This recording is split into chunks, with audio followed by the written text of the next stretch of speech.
Banki Nkuru y'u Rwanda BNR yashinzwe mu kwezi kwa kane mu 1964 ni nyuma yo gufunga imiryango kwa banki yari ihuriro n'u Rwanda n'u Burundi yitwaga Banque des Messieurs du Rwanda et du Burundi, yari ishinzwe ibijyanye n'ifaranga mu gihe cy'inzibacyuho nyuma y'ibihe by'ubwigenge muri 1962.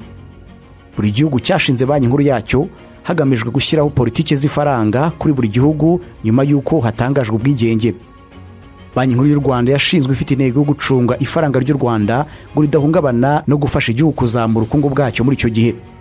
Kuva mu 1964 kugeza mu 1990, Banki Nkuru yakomeje gukora inshingano zo kugenzura ifaranga, gukurikirana ibikorwa by'imari nk'inguzanyo, gutera inkunga inzego zitandukanye no gushyira mu bikorwa politike zigamije kuzamura ubukungu bw'igihugu. Ibi byafasha igihugu kuzamura urwego rw'imari muri icyo gihe, igihugu kirazamuka mu bukungu. Mu mwaka w'1994 u Rwanda rwaguye mu mwijima mu mateka mabi ya jenoside yakorewe abatutsi aho abarenga miliyoni bahaburiye ubuzima. Icyo gihe igihugu cyahuye n'ingorane zikomeye nyuma yo gusahurwa n'abari ku butegetsi muri icyo gihe.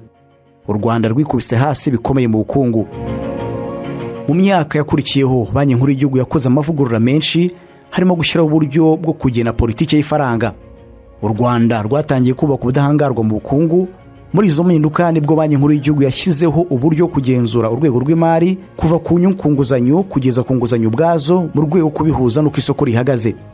Izi politike zatumye habaho izahuka rikomeye mu bukungu bw'igihugu.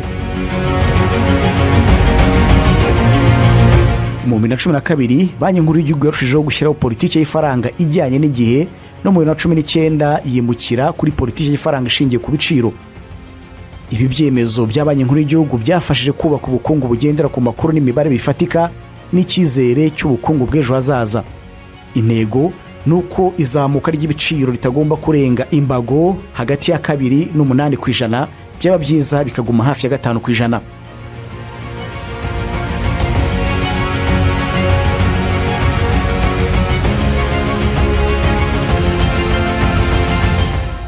Banki Nkuru y'Igihugu kandi yakomeje kugendana na gahunda mpuzamahanga zirimo nko gufatanya na leta mu gufata ibyemezo byo kwegurira abikorera amabanki n'ibigo by'imari bya leta, gukurura ishoramari rituruka hanze y'igihugu no gukora impinduka mu rwego rw'imari. Umusaruro w'ibi ni uko u Rwanda rwabashe kubaka no kwagura urwego rw'imari, kuko muri iki gihe habarirwa ibigo by'imari 663. Impinduka zikomeye zabaye ubwo hashyirwagaho umurenge sako mu mwaka 2009 byagize uruhare rukomeye mu kuzamura umubare w'abagerwaho na serivisi z'imari, aho abarenga 90% batuye mu bice by'icyaro babona serivisi za banki biboroheye muri metero 5 hafi y'ingo zabo. Ikindi cyiyongereyeho ni telefone zatangiye kwifashishwa muri serivisi z'imari. Ibintu byagize uruhare rukomeye mu kongera umubare w'abagerwaho na serivisi z'imari, aho ijanisha ry'abakuze bagerwaho n'izi serivisi bavuye kuri 21% mu 2008 bagera kuri 77% mu 2020. Mu 2009 Banki Nkuru y'Igihugu yatangiye urugendo rwo kwinjira mu buryo bw'ikoranabuhanga rigezweho mu bikorwa byo bya buri munsi, bituma 85% bya serivisi zayo zitangwa mu buryo bwihuse hifashishijwe ikoranabuhanga. Mu mpera za 2021 Banki Nkuru y'Igihugu yakoze impinduka mu mikorere yayo, aho hifashishijwe ikoranabuhanga rihambaye rya Volt mu kazi kayo ka buri munsi, harimo n'ibikorwa n'amarobo. Ikoranabuhanga ryatumye Banki Nkuru y'u Rwanda iza mu mabanki y'ibihugu bya Afurika yabashije gukoresha iri koranabuhanga no kuzana ibikoresho bijyanye n'igihe.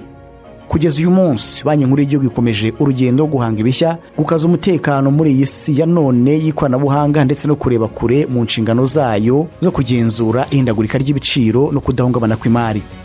Banki Nkuru y'u Rwanda ishyize imbere kandi imikoranire myiza n'izindi banki z'ibihugu byo mu karere mu gushyiraho uburyo bwo kwihuza mu kwishyurana.